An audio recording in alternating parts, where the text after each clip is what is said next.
아멘. 감사합니다. 오늘 하나님께서 우리에게 주시는 말씀 함께 보시겠습니다.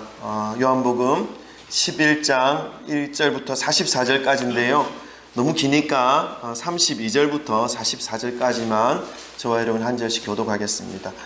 요한복음 11장 32절부터 44절까지의 말씀을 저와 여러분 한 절씩 교독하겠습니다. 제가 먼저 읽습니다. 마리아가 예수 계신 곳에 가서 배웠고 그 발 앞에 엎드려 이르되 주께서 여기 계셨더라면 내 오라버니가 죽지 아니하였겠나이다 하더라.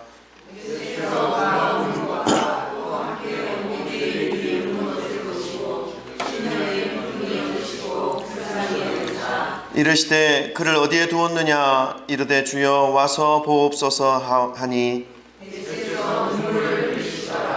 이에 유대인들이 말하되 보라 그를 얼마나 사랑하셨는가 하며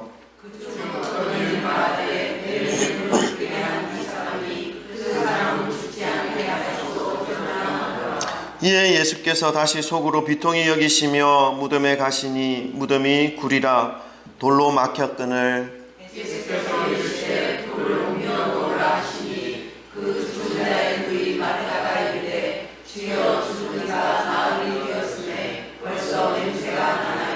예수께서 이르시되 내 말이 너가 믿으면 하나님의 영광을 보리라 하지 아니하였느냐 하시니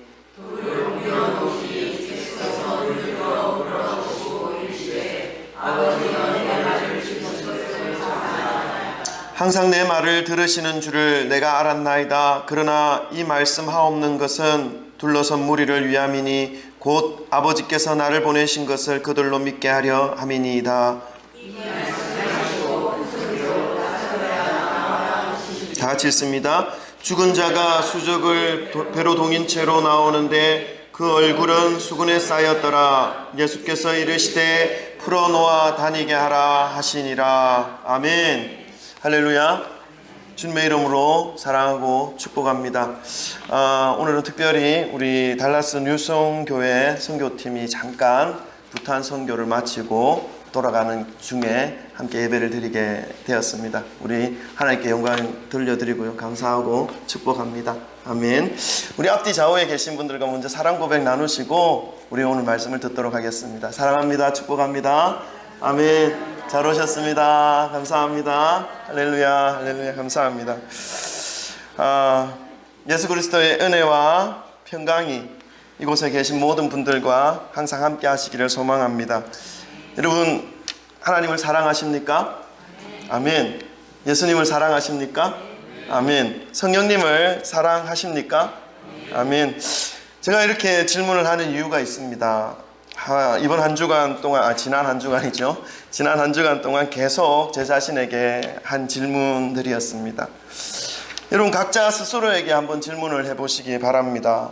여러분께서 스스로의 질문에 대하여 어떤 답을 하시고 계십니까? 제가 저 스스로에게 질문했을 때에 했던 대답과 아마도 동일할 것입니다. 저도 주님을 사랑합니다. 예수님을 사랑합니다. 성령님을 사랑합니다. 아마 동일할 것입니다. 그런데 예수님을 사랑하면서 믿으면서 살아가는 것이 때때로 감당할 수 없는 이 버거움으로 다가올 때가 있다는 것을 느낍니다. 그래서 선뜻 자신 있게 쉽게 대답을 못할 때가 있더라고요. 그래서 우리가 믿는 대상이신 이 삼위일체이신 하나님에 대한 이 사랑을 진심으로 마음으로 고백하기 위해서는 믿음이 필요하다라는 것을 느낍니다.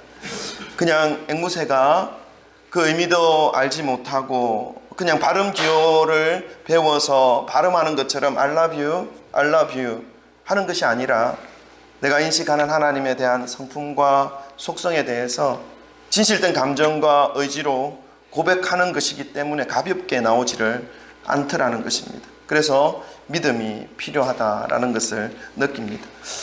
하나님을 사랑하며 믿음으로 그 사랑의 고백에 어울리는 삶을 살아내기 위해 참 많이 발부둥 치는 제 모습을 볼 수 있었습니다. 여러분의 삶은 어떠하였습니까? 제가 이제 발버둥 쳤다라는 표현을 쓸까 말까 고민하다가 쓰게 됐는데요.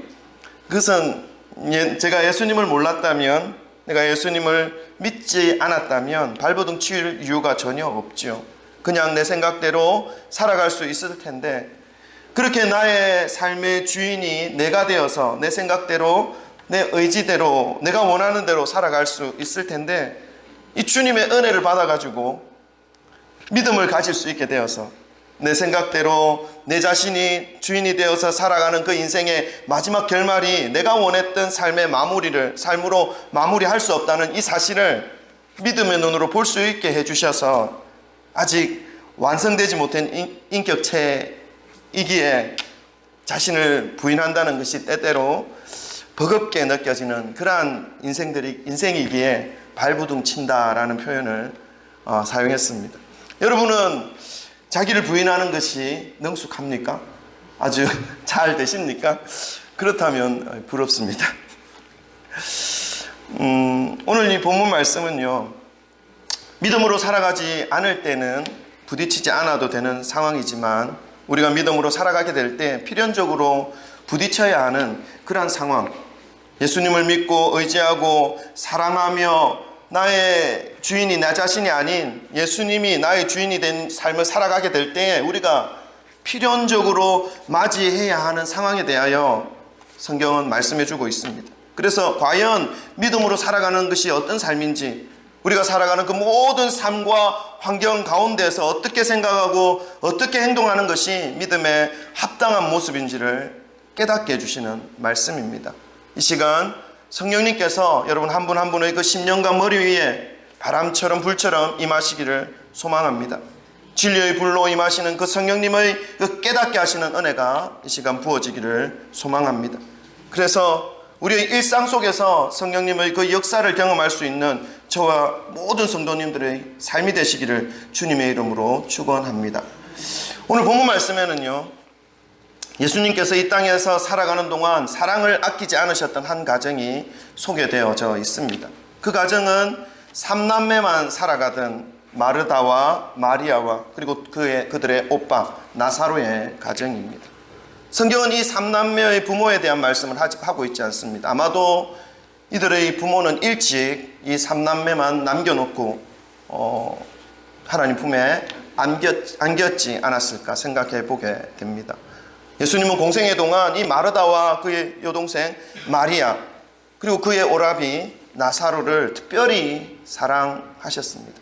그런데 이 3남매를 가장 앞에서 이 3남매를 지키고 보호하며 자신의 역할을 감당해 나가던 이 오빠 나사로가 병에 걸려버렸습니다.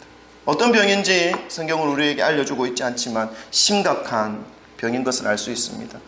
마르다와 마리아가 예수님께로 달려와서 예수님 계신 곳으로 와서 오빠의 심각한 병을 알립니다. 그 소식을 들은 예수님께서 이 나사로의 병을 이렇게 말씀하십니다. 오늘 앞부분이라 안 읽었는데요, 11장 4절에 이렇게 말씀하시는 부분이 있습니다. 우리 다 같이 PPT 보시면서 함께 읽겠습니다. 다 같이 읽습니다. 시작. 예수께서 들으시고 이르시되 이 병은 죽을 병이 아니라 하나님의 영광을 위함이요 하나님의 아들이 이로 말미암아 영광을 받게 하려 함이라 하시더라. 아멘. 오빠의 심각한 병을 예수님께 알려서 치료하시는 예수님의 은혜를 구하였던 이 마르다와 마리아에게 예수님은 나사로의 병이 죽을 병이 아님을 분명하게 말씀해 주십니다. 그리고 이 나사로의 병은 하나님의 영광, 하나님의 아들에게 영광이 임할 것을 나타내기 위한 질병이다라는 것을 말씀해 주셨습니다. 여러분, 이 말씀을 들은 이 마르다와 마리아는 안심했을 것입니다. 그리고 이 누이들은 집으로 돌아갔죠. 근데 이 예수님의 이 말씀처럼 좀처럼 이 병든 나사로의 집은 기쁨의 시간이 찾아오지를 않습니다. 나사로의 병은 점점 심각해지고 있습니다. 그리고 그런 상황 속에 이 나사로의 집안이 그렇게 몰려 있는데 예수님의 사랑하였던 그 가정을 바라보면서 곧바로 나사로의 집으로 향하지 아니하시고 5절 말씀을 보니까 예수님께서 이 3남매의 가정을 사랑하셨음에도 불구하고 며칠 그곳에 더 유하십니다. 유하신 이후에 그 이후에야 유대로 향하시는 예수님의 모습을 볼 수 있습니다. 이 유대는 베다니가 있는 지역입니다. 베다니는 예루살렘 근처에 있었고 예루살렘과 이 유대는 베다니는 전부 다 유대 지역에 있었기 때문입니다. 그래서 이 유대 지역으로 향한다는 것은 이제 그때야 예수님께서 이 베다니의 삼남매 나사로의 집을 향하여 가신다라는 의미인 것이죠. 그런데 여러분, 예수님께서 이 베다니의 삼남매 집에 이르렀을 때 이미 벌써 나사로는 죽었고 장사되었습니다. 그의 시신이 이미 벌써 무덤에 안치된 이후였다는 것입니다. 많은 사람들이 마르다와 마리아의 집에 조문하기 위해서 오고 가고 있었던 그러한 때에 예수님은 이 마르다, 마리아, 나사로의 집에 당도하였던 것이죠. 예수님께서는 죽을 병이 아니다라고 말씀하셨지만 그 말씀만 믿고 집으로 돌아왔지만 예수님의 말씀과는 전혀 반대되는 상황이 펼쳐졌고 마르다와 마리아와 그 오라버니 나사로는 마르다와 마리아의 오라버니 그 나사로는 결국 죽었고 이미 장사되어져 무덤으로 옮겨진 상태가 되어버린 것입니다. 여러분, 사랑하는 오라버니가 죽고 장례마저 모두 종료된 이후에야 나타나신 예수님을 이 마르다와 마리아는 바라봅니다. 그 여인들의 마음이 어떠했을까요? 예수님에 대한 신뢰의 마음이 말할 수 없는 그 실망과 낙심으로 바뀌어져 있지 않았을까요? 말로 표현할 수 없는 원망이 그들의 마음에 가득가득 채워져 있었을 것입니다. 그래도 언니인 이 마르다는 예수님에 대한 섭섭한 마음을 가지고 있었지만 어느 정도 추스릴 수 있어서 예수님께서 베다니에 도달하였다라는 이야기를 듣고 예수님을 맞이하기 위해서 예수님 계신 곳으로 달려갑니다. 그런데 예수님의 사랑을 언니인 마르다보다 더 많이 받았고 누구보다도 예수님을 사랑하여서 자기가 가지고 있는 이 향유옥합을 예수님의 발 앞에 깨뜨리고 머릿돌로 그 발을 닦아주었던 이 마리아는요, 어떻게 하고 있습니까? 20절에 기록되어져 있습니다. 20절 우리 한번 읽어볼까요? 20절 다 같이 함께 읽겠습니다. 시작.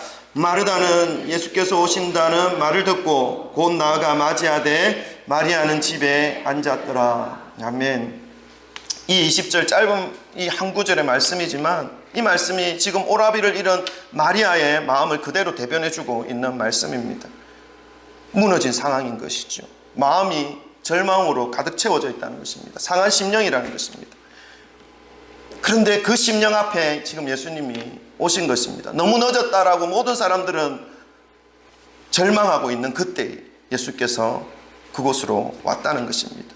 이제부터 예수님께서 이 나사로의 질병을 죽을 병이 아니다, 하나님의 영광을 나타낼 병이다 라고 말씀하신 이유를 우리가 함께 말씀을 통해서 살펴보기를 원합니다. 첫 번째로요, 우리가 살펴볼 것은 예수님은 나사로를 사랑하셨습니다. 서두에서도 우리가 함께 좀 읽었는데 5절 말씀에 우리 한번 읽어볼까요? 5절 말씀을. PPT 준비가 안 돼 있을 겁니다. 성경을 찾으십시다. 요한복음 11장 5절입니다. 다 같이 한번 읽겠습니다.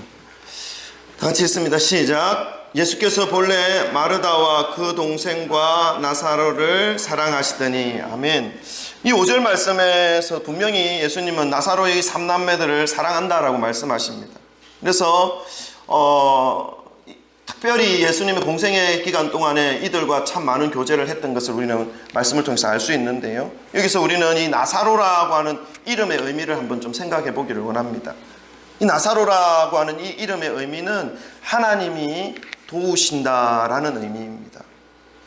여러분, 나사로의 삶이 이름만 하나님이 도우신다라는 이름을 가지고 있을 뿐 실제적인 삶은 하나님과 전혀 상관이 없는 삶을 살았다라고 생각하십니까? 그렇지 않습니다. 예수님께서 그렇게 깊은 관계를 가지고 계셨던 것은 실제로 그의 삶이 하나님이 도우시는 삶이었다는 것을 보여주고 있습니다.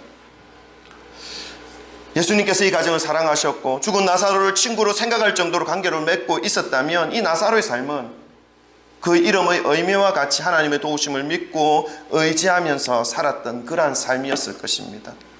여러분, 이런 의미에서 본다면 나사로는 오늘도 하나님의 도우심을 구하며 그의 도우심을 의지하며 살아가는 오늘날의 진실된 성도들의 모습을 의미합니다. 예수님이 나사로와 그의 누이들을 사랑하시는 그 사랑, 예수님의 사랑은요, 예수님의 은혜를 사모하며 도우심을 구하며 의지하며 살아가는 그 진실된 성도들에게 오늘도 그대로 흘려보내어 주고 계신 사랑이라는 것을 우리는 이 믿음의 길 갈 때마다 가시는 그 모든 시간마다 기억하시고 이 믿음의 길 가야 하는 것임을 믿으시기를 바랍니다. 여러분, 예수님을 우리가 사랑한다라고 아까 고백했지 않습니까? 우리가 예수님을 사랑하는 그 사랑보다 예수님이 우리를 한 사람 한 사람을 사랑하시는 그 사랑의 깊이와 넓이와 크기와 높이가 비교할 수 없을 정도로 더 크다는 것을 우리는 말씀을 통해서 깨달을 수 있습니다. 어떻게 그것을 깨달을 수 있습니까? 누가복음 15장에는요, 예수님의 사랑에 대한 표현으로 비유의 말씀이 3가지가 나옵니다. 첫 번째는 양 99마리를 두고 잃어버린 한 마리의 양을 찾아서 나아가시는 목자의 모습으로 예수님의 사랑을 표현하고 있습니다. 여러분, 우리는 학교에서 배우고 또 세상 인생살이에서 배울 때 1이 99와는 비교가 되지 않습니다. 1이 큽니까? 99가 큽니까? 어린 아이한테 물어봐도 99가 더 크다라고 분명하게 말합니다. 그러나 예수님은요, 그 가치체계를 깨뜨립니다. 우리가 학교에서 배웠던 가치체계, 우리가 사회 속에서 경험하였던 그 모든 가치체계를 무너뜨려서 한 영혼이 얼마나 소중한지 예수님이 친히 보여주십니다. 이것이 예수님의 사랑이지요. 또 하나는요, 10드라크마 중에 1드라크마를 잃어버린 그 여인의 모습을 비유해서 예수님의 사랑을 보여주십니다. 1드라크마를 찾아내기까지 끝까지 포기하지 않는 이 여인의 모습처럼 예수님은 한 영혼을 붙잡기 위해서, 한 영혼을 구원하기 위해서 오늘도 쉬지 않으시고 끝까지 그 영혼을 찾아다니신다. 이것은 예수님의 사랑을 의미하는 것입니다. 우리의 가치체계는 9개만 있으면 만족합니다. 하나 정도는 없어도 상관없다라고 생각할 수 있습니다. 그러나 예수님은 그렇지 않습니다. 마지막 3번째는 어떤 비유입니까? 집 나간 둘째 아들을 끝까지 기다리는 아버지의 마음. 아버지가 죽지도 않았는데 재산 달라고 해가지고 자기 재산 들고 먼 나라, 아버지 못 오는 그 먼 나라에 가서 다 쓰고 갈 데 없어서, 먹을 거 없어서 이제 아버지 집에 와서 종이라도 해야 되겠다 하면서 돌아오는 그 집 나간 둘째 아들의 모습을 끝까지 문 앞에서 지켜보시다가 멀리서 힘없이 고개를 숙이고 틀레틀레 걸어오는 그 노숙자처럼 하고 있는 이 행세를 하고 있는 그 아들을 달려가서 부둥켜 안고 입 맞추고 가락지 끼워서 목욕시켜서 새 옷 입혀서 살찐 소를 잡는 그 아버지의 마음, 그것이 예수님의 그 사랑이라는 것을 표현하고 있는 것이죠. 그래서 예수님의 사랑은 우리가 생각하는 그 사랑의 깊이와 넓이보다 비교할 수 없는 그 사랑의 깊이와 넓이가 있음을 분명하게 말씀하고 있는 것입니다. 첫 번째로 우리가 이 나사로의 질병, 나사로의 그 치유를 통해서 치유의 말씀을 통해서 우리가 알 수 있는 것은 예수님의 사랑인 것이죠. 예수님의 사랑을 기억하시고요. 두 번째는요, 예수님은 그 사랑으로 나사로를 살리셨습니다. 오늘 본문 말씀 43절, 44절 우리 다 같이 함께 읽겠습니다. 43절, 44절 다 같이 읽습니다. 시작. 이 말씀을 하시고 큰 소리로 나사로야 나오라 부르시니 죽은 자가 수족을 배로 동인 채로 나오는데 그 얼굴은 수건에 쌓였더라. 예수께서 이르시되 풀어놓아 다니게 하라 하시니라. 아멘. 모두가 이제 나사로는 이 세상 사람이 아니다, 다 끝났다, 포기해야지 하는 상황입니다. 모든 것이 이제 끝난 상황에서 예수님께서 오셨습니다. 그리고 사랑하는 그 나사로가 무덤에 있고 오빠를 잃은 이 두 자매 마르다와 마리아의 그 슬픈 눈물을 흘리는 모습을 예수님은 바라보십니다. 본문 33절부터 35절까지 말씀을 한 번 더 읽겠는데요, 이 슬픔에 빠져있는 이 두 자매의 모습을 예수님께서 바라보시면서 하신 모습입니다. 우리 33절부터 35절 다 같이 읽겠습니다. 시작. 예수께서 그가 우는 것과 또 함께 온 유대인들이 우는 것을 보시고 심령에 비통히 여기시고 불쌍히 여기사 이르시되 그를 어디에 두었느냐 이르되 주여 와서 보옵소서 하니 예수께서 눈물을 흘리시더라. 아멘. 예수님께서 슬픔에 잠겨있는 예수님의 친구 마르다와 마리아를 보셨고 하나님의 은혜를 구하며 의지하며 살아갔던 그 친구 나사로가 무덤에 묻혀 있다는 것을 보시면서 가슴 아파하시면서 눈물을 흘리십니다. 사랑하는 성도 여러분, 오늘도 우리는 이 믿음의 길을 가는 것에 있어서 홀로 극복해내어야 하는 수많은 일들과 환경과 상황이 있습니다. 때로는 남몰래 흘러내리는 눈물을 닦아야 하는 그런 상황도 있고요. 실패라는 쓰디쓴 잔을 혼자 들이켜야 하는 그런 시간들도 있습니다. 그때 여러분 기억하시기를 바랍니다. 저와 여러분은 혼자가 아니라는 것을 기억하셔야 합니다. 맞습니다. 물론 자식도 있고 아들도 있고 가족도 있고 친구도 있습니다. 여러분 그것들을 의지하라는 것이 아닙니다. 지금 홀도가 아니라는 것을 말씀하는 것은 그 모든 슬픔과 눈물과 고통과 실패의 그 자리 가운데 자식과 친구들이 있는 것이 아니라 예수 그리스도께서 함께 고통스러워하고 눈물을 흘려하고 계신 그 예수님이 함께 하신다는 것을 기억하라는 것입니다. 여러분 정말로 우리의 인생이 완전히 무너졌을 때는요, 친구들도 다 떠나게 되어 있어요. 모든 인생들은 다 등을 돌리게 되어 있어요. 심지어 가족들조차도요. 그러나 예수님은 돌리지 않는다는 것입니다. 그 자리에 오히려 더 가까이 오셔서 붙잡아 주시고 위로하시고 다시 일으켜 주시는 분이 예수님이라는 것을 오늘 본문은 우리에게 알려주고 있습니다. 기억하시기를 소망합니다. 예수님께서 나사로의 그 장례식장에 나타나셔서 함께 눈물을 흘리시며 절망의 근원, 슬픔의 핵심 나사로의 무덤으로 향하고 있습니다. 하나님을 의지하며 살아간 이 나사로의 무덤 앞에서 예수님이 말씀하십니다. 나사로야 나아오라. 여러분 어떤 일이 벌어진 것입니까? 44절에 죽었던 나사로가 죽어서 그의 장사 지낸 바 되어진 그 시간까지 뚫고 그의 몸을 칭칭 감고 있었던 그 모든 천들을 풀어서 다시 무덤의 그 입구로 나아오고 있는 그 모습을 지금 말씀하고 있는 것입니다. 여러분 예수님의 명령 나사로야 나아오라 라고 하셨던 이 명령의 의미가 무엇입니까? 무덤은요 죽음입니다. 절망입니다. 슬픔입니다. 그리고 그 모든 부정적인 감정들이 완전히 결합된 완성체들입니다. 그것이 무덤이지요. 나사로의 무덤 앞에 있는 그 어떤 사람들도 심지어 그 두 여동생마저도 나사로의 무덤을 보면서 나사로의 인생을 붙잡고 아직도 질병에서 살아날 수 있어 가능성을 얘기할 사람은 아무도 없습니다. 다 떠났기 때문에 그렇습니다. 예수님이 늦게 오셨다는 그 사실을 원망하며 슬퍼하는 마음의 소리, 그 소리만 메아리쳐 울릴 뿐인 것이죠. 근데 그곳에서 예수님이 말씀하십니다. 나사로야 나아오라. 여러분 이 말씀의 의미를 깊이 묵상하기를 원합니다. 이 의미는요, 나사로야 나아오라 라고 하는 이 의미는 모든 슬픔은 물러가라 라는 의미입니다. 모든 아픔은 치료되어라 라는 의미입니다. 모든 부정적인 마음과 생각에서 벗어나오라 라는 말씀입니다. 이제 모든 것이 끝났다 소용이 없어 라고 말하는 그 실패의 절망감과 좌절감에서 깨어나오라 말씀하는 것이죠. 사랑하는 성도 여러분, 믿음의 길 가는 데 있어서 반드시 잊지 말아야 할 진리가 있습니다. 아무리 절망적인 환경, 그 환경이 내 앞에 펼쳐지고 앞뒤 좌우 사방 팔방에 깜깜하고 앞을 내다볼 수 없을 정도의 어려움이 겹겹이 우리를 감싸고 있다 할지라도 우리의 소중한 삶, 인생을 포기하여야 할 이유는 1도 없다는 사실입니다. 오히려 더 힘을 얻고 더 일어서고 더 노래하고 더 기뻐해야 할 이유밖에 없음을 믿으시기를 바랍니다.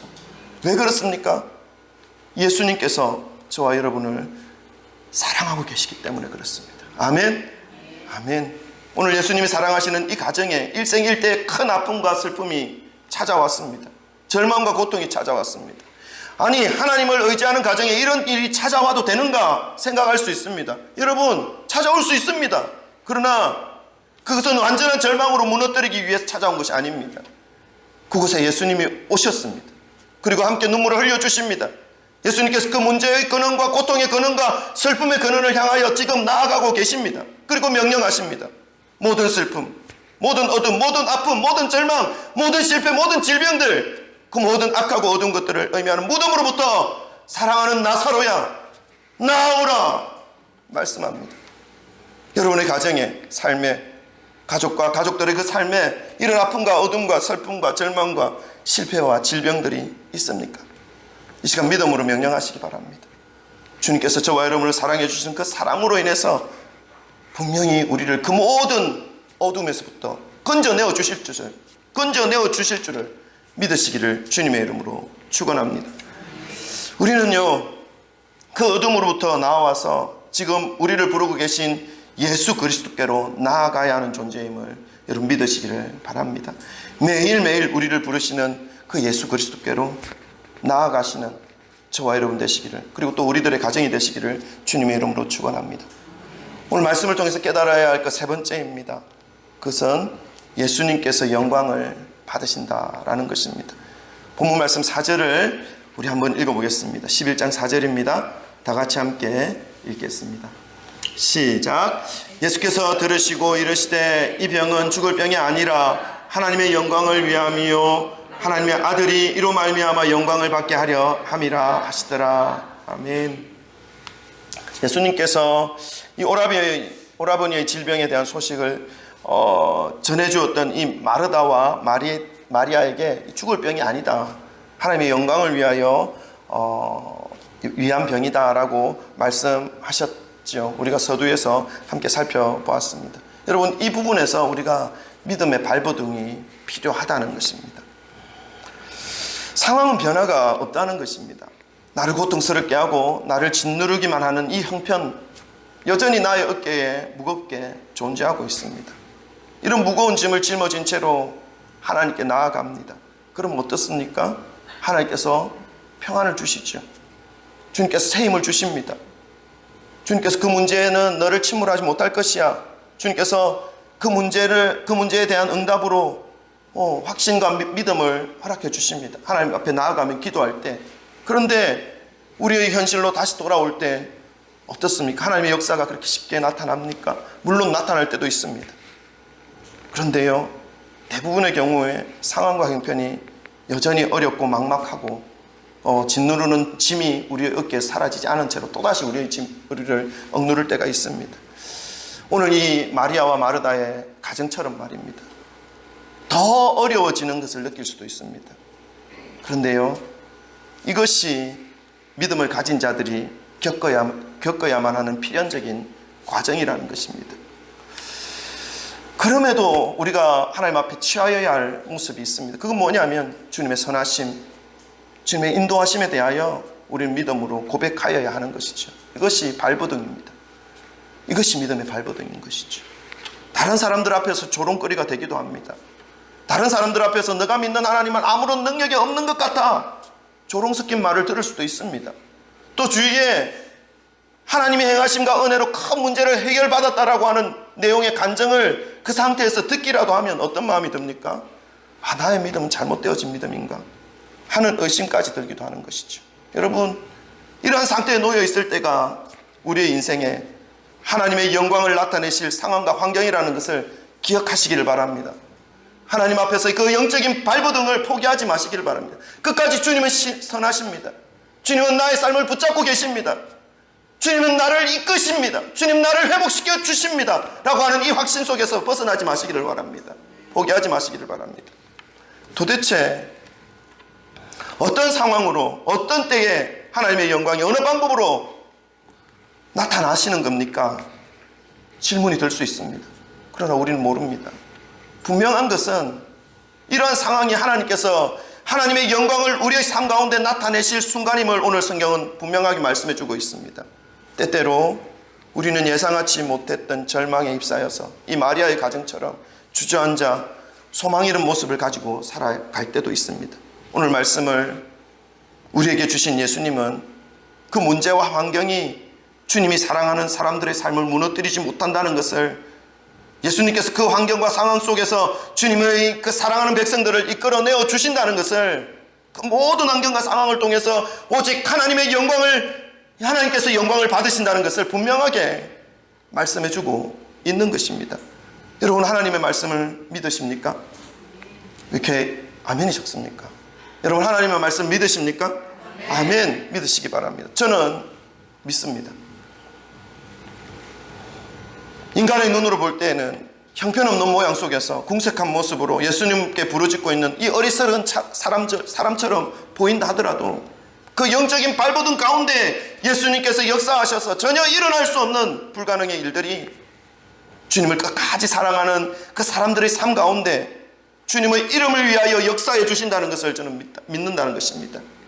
그리하여서 그 모든 문제와 어려운 환경들의 시간을 통해서 살아계신 하나님의 영광을 나타낼 것을 분명히 믿습니다. 바라는 것은 우리의 남은 한평생을 이러한 환경과 상황이 우리 앞에 펼쳐진다 할지라도 예수 그리스도께서 우리를 향해 끝없이 사랑해 주신다는 그 사실과 우리를 그 문제들로부터 불러주시고 건져주신다는 그 사실, 그리고 그 삶 속에 나타나신 예수님의 그 능력을 통해서 하나님의 영광을 나타내시는 그 하나님이심을 끝까지 신뢰하시고 붙잡으시고 이 믿음의 발버둥을 포기하지 마시고 끝까지 주님을 의지하여 나아가시기를 주님의 이름으로 축원합니다. 아멘. 기도하실까요? 여러분, 오늘 주신 말씀을 기억하고 하나님 앞에 기도하기를 원합니다. 하나님, 인생이 내 마음대로 되어지지 않는 것을 느낍니다. 그러나 나 인생 내 마음대로 되는 것이 아니라 하나님의 뜻대로 되게 하여 주옵소서. 때때로 내가 생각하지 못하고 내가 깨닫지 못하고 내가 이해할 수 없는 그러한 일들이 내 삶 가운데 펼쳐지고 내가 원하는 대로 일이 풀려지지 않는다 할지라도 하나님의 선하신 뜻이 그곳에 있고 하나님의 영광을 나타낼 그 상황들이 분명히 그곳에 있음을 기억하여 마지막 순간까지 하나님에 대한 신뢰를 잃어버리지 아니하고 하나님의 영광을 나타내는 그 모습을 묵도하며 주께 찬양하며 영광 돌리는 우리의 일평생이 될 수 있도록 하나님 도와 주옵소서. 우리 주여 세 번 부르짖고 함께 기도하겠습니다. 기도합니다. 주여, 주여, 주여. 하나님 아버지 감사합니다.